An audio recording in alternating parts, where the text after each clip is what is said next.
Let the mind settle, let the breath ease, and let us drift into the quiet spaces of American history, where shadows once stretched across the streets of New York, Chicago, Detroit, and Las Vegas, and where a silent war unfolded not with armies, but with patience, with observation, and with a loyal devotion to the law. Tonight, we fall softly into the story of how a determined group of federal agents slowly unraveled the secret world of the Mafia, a world that had survived for decades by keeping loyalty stronger than fear and silence deeper than truth. This is the gentle tale of how the FBI took down the most powerful criminal organization in America, not with sudden force, but with the steady persistence of time. Before we begin, notice the gentle rise of your breath. Feel the heaviness behind your eyes. Let this story carry you like a quiet river moving through the night. In the early 20th century, the Mafia rose in America like a shadowed kingdom. It grew from the ships of Ellis Island and the crowded immigrant neighborhoods where people sought protection in a country that did not yet protect them. In that uncertain world, loyalty became a shield, silence became survival, and an oath, spoken softly in back rooms and basements, bound men tighter than family. For decades, the Mafia moved quietly through gambling dens, construction companies, labor unions, and nightclubs filled with cigarette smoke and low, dreamy music. Millions of dollars flowed through its hands. Politicians looked the other way. Police officers often feared to interfere. And the FBI, in its early years, did not yet understand what this organization truly was. J. Edgar Hoover, the powerful director of the Bureau, famously refused to acknowledge that the Mafia even existed. Perhaps he believed that naming the monster gave it strength. Perhaps the truth was more subtle, that the Mafia held influence so deep it was easier to avoid confronting it. Whatever the reason, for a long time, the FBI's eyes remained closed, even as the Mafia grew like roots beneath the soil.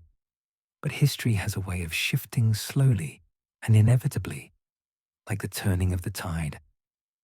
A new generation of agents wanted clarity. Young men, dedicated and quiet in their determination, began gathering fragments of information. A whispered name here, a suspicious payment there, a pattern in union strikes, a coincidence in election results. They did not yet see the full picture, but they sensed a hidden system binding these pieces together. As the 1950s came to a close, a single unexpected moment changed everything. It was an autumn day in the peaceful town of Apalachin, New York. Rustling leaves, cold air drifting across quiet lawns, a modest house on a rural road. And inside that house, unseen by the world, was a gathering of the most powerful Mafia leaders in America.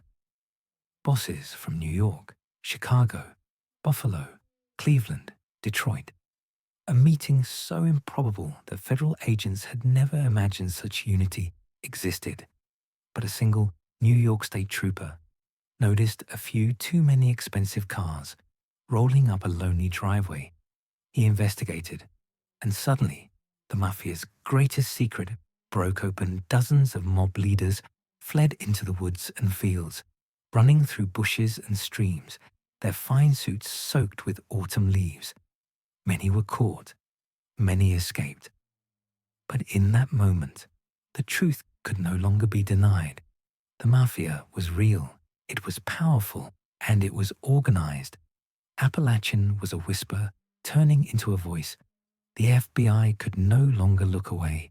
With the 1960s came a shift in American justice, a slow awakening, a determined resolve. Attorney General Robert F. Kennedy became one of the most vocal enemies of organized crime. He described the Mafia not as scattered criminals, but as a dangerous national network requiring patience and precision to dismantle. And under his urging, the I began a new approach. Not arrest first, but understanding first. Not force, but observation. Agents studied patterns. They learned the names, the families, the neighborhoods, the coded language. They watched social clubs, restaurants, garbage companies, construction firms. They mapped connections like threads in a spider's web. Still, it wasn't enough to break a system built on silence. The Mafia had omertà, the oath of secrecy that forbade any member from cooperating with law enforcement.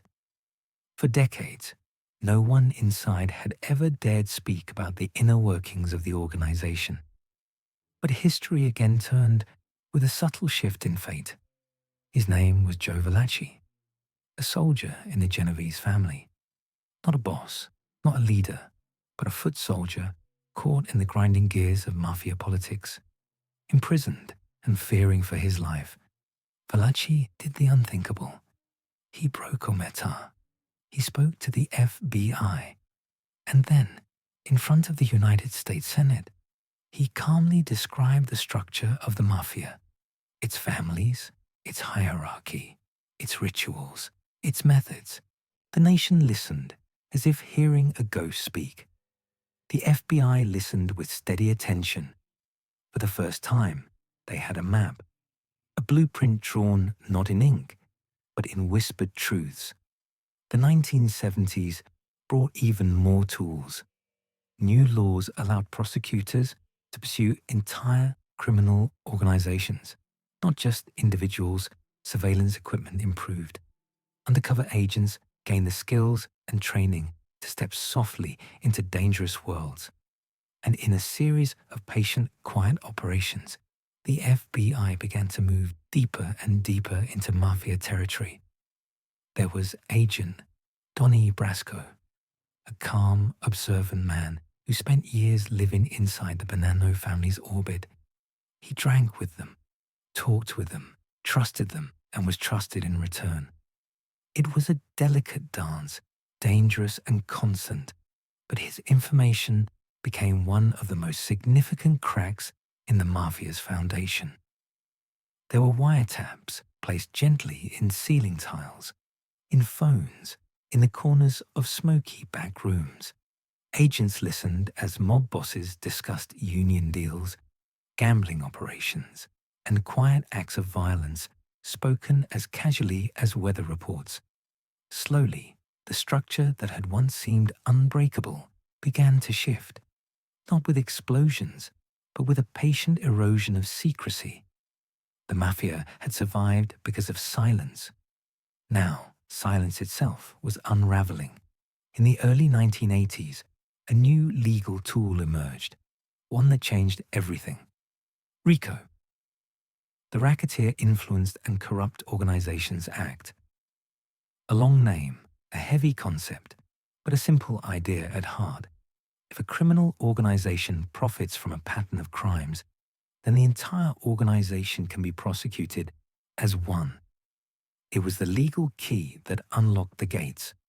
Using RICO, the FBI launched the Commission Trial, an enormous case aimed at the most powerful bosses in New York, the men who sat at the top of the Mafia's secret governing body. Wiretaps, undercover testimony, surveillance photographs, all gathered slowly, carefully, quietly. In time, guilty verdicts fell like soft raindrops, one after another. The bosses received long sentences, leadership collapsed, and for the first time in decades, the Mafia's influence in America began to fade. The Las Vegas skimming operations, once protected by fear and secrecy, were exposed.